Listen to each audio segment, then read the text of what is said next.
Hi hello ನಮಸ್ಕಾರ, welcome back to my channel. Chicken ಅಂದರೆ ಯಾರಿಗಿಷ್ಟ ಇಲ್ಲ ಅಲ್ವಾ? ಚಿಕನಲ್ಲಿ ವೆರೈಟೀಸ್ ಥಿಂಗ್ಸ್ ಮಾಡ್ಬೋದು. ಸೊ ಅದರಲ್ಲಿ ಇವತ್ತು ನಾನು ಎಲ್ಲ ಏಜಸ್ವರೆಗೂ ಇಷ್ಟ ಆಗೋ ಥರ ಒಂದು ರೆಸಿಪಿ ಮಾಡ್ತಾ ಇದ್ದೀನಿ. ಅದು ಚಿಕನ್ ಚೀಸ್ ಬಾಲ್. ಹೇಗೆ ಮಾಡ್ತೀನಿ ನೋಡೋಣ.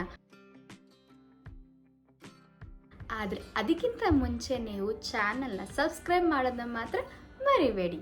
ಚಿಕನ್ 250 ಗ್ರಾಮ್ಸ್ ತೊಗೊಂಡಿದ್ದೀನಿ. ಮೊಟ್ಟೆ, ಶುಂಠಿ, ಬೆಳ್ಳುಳ್ಳಿ ಮತ್ತು ಕಾರ್ನ್ಫ್ಲೇಕ್ಸ್, ಉಪ್ಪು, ಖಾರದ ಪುಡಿ. ಸೊ ಇವಾಗ ರೆಡಿ ಮಾಡ್ಕೊಳ್ಳೋಣ. ಜಾರ್ಗೆ ಬೋನ್ಲೆಸ್ 250 ಗ್ರಾಮ್ಸ್ ಚಿಕನ್ ಹಾಕ್ಕೊಳ್ಳೋಣ. ಇಷ್ಟು ಬೆಳ್ಳುಳ್ಳಿ, ಇಷ್ಟು ಶುಂಠಿ, ಇದಿಷ್ಟು ಗ್ರೈಂಡ್ ಮಾಡ್ಕೊಬೇಕು. 2 ಸೆಕೆಂಡ್ ಗ್ರೈಂಡ್ ಮಾಡಿದ್ರೆ ಸಾಕು.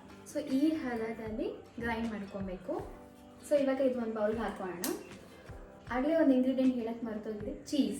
ರುಚಿಗೆ ತಕ್ಕಷ್ಟು ಉಪ್ಪು, 1 ಟೀ ಸ್ಪೂನ್ ಅಷ್ಟು ಖಾರದ ಪುಡಿ. ಜಾಸ್ತಿ ಖಾರ ಬೇಕು ಅಂದರೆ ಖಾರ ಹಾಕೊಬೋದು. ಇದನ್ನ ಮಿಕ್ಸ್ ಮಾಡ್ಕೊಬೇಕು. ಒಂದು ಬೌಲ್ಗೆ ಮೊಟ್ಟೆ ಹೊಡೆದು ಹಾಕೋಣ.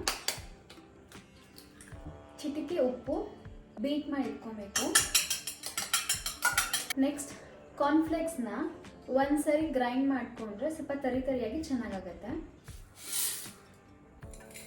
ಈಗ ಮೇನ್ ಪಾರ್ಟ್ ಚೀಸ್ ಕೂಡ ಕಟ್ ಮಾಡಿಕೊಂಡು ರೆಡಿಯಾಗಿದೆ. ಚಿಕನ್ನ ಈ ರೀತಿ ರೌಂಡ್ ಶೇಪಲ್ಲಿ ತಟ್ಕೊಂಡು ಮಧ್ಯದಲ್ಲಿ ಚೀಸ್ ಹಾಕಿ ಹೀಗೆ ಕ್ಲೋಸ್ ಮಾಡಬೇಕು. ಹಾಗೆ ರೌಂಡ್ ಮಾಡಬೇಕು, ಉಂಡೆ ಕಟ್ಟಬೇಕು. ಸೊ ಈ ರೀತಿ ಬಾಲ್ ಆಗುತ್ತೆ. ಎಲ್ಲದನ್ನೂ ಇದೇ ರೀತಿ ಮಾಡ್ಕೊಳ್ಳೋಣ.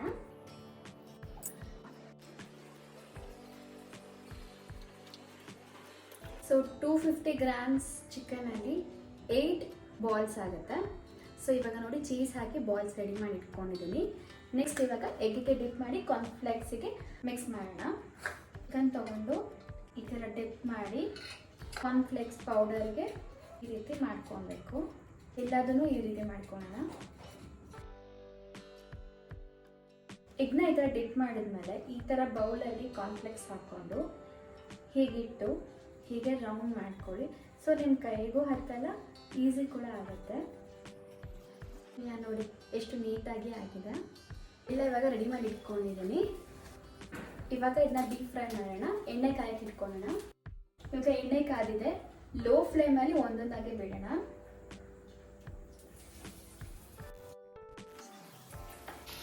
ಗೋಲ್ಡನ್ ಬ್ರೌನ್ ಆಗೋ ತನಕ ಕರಿಬೇಕು. ಸೊ ಇವಾಗ ಚಿಕನ್ ಚೀಸ್ ಬಾಲ್ ರೆಡಿ ಆಗಿದೆ.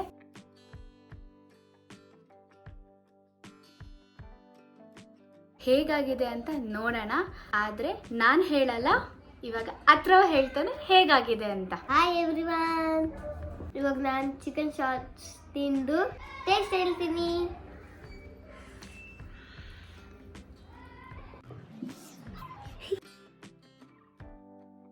ಹೇಗಾಗಿದೆ? ಸೂಪರ್ ಆಗಿದೆ. ಚೀಸ್ ಎಲ್ಲ ಎಷ್ಟು ಚೆನ್ನಾಗಿ ಮೆಲ್ಟ್ ಆಗಿದೆ. ನಾನು ಕೂಡ ಇವಾಗ ಟೇಸ್ಟ್ ಮಾಡ್ತೀನಿ. ಯಮ್ಮಿ. ನೋಡಿದ್ರಲ್ಲ ಎಷ್ಟು ಸಿಂಪಲ್ ಆಗಿ ಈಸಿಯಾಗಿರೋ ರೆಸಿಪಿ ಮಾಡಿದೆ ಅಂತ. ನೀವು ಕೂಡ ಮನೆ ಟ್ರೈ ಮಾಡಿದಾಗ ನನಗೆ ಕಮೆಂಟ್ ಮಾಡಿ ತಿಳಿಸಿ. ಐ ಹೋಪ್ ಈ ವಿಡಿಯೋ ನಿಮಗೆ ಇಷ್ಟ ಆಗಿದೆ ಅಂತ ಅನ್ಕೊತೀನಿ. ಈ ವಿಡಿಯೋ ಇಷ್ಟ ಆಗಿದ್ರೆ ಲೈಕ್ ಮಾಡಿ, ಹಾಗೆ ಸಬ್ಸ್ಕ್ರೈಬ್ ಮಾಡೋದನ್ನ ಮಾತ್ರ ಮರಿಬೇಡಿ. See you in the next video. Until then, take care. Bye bye.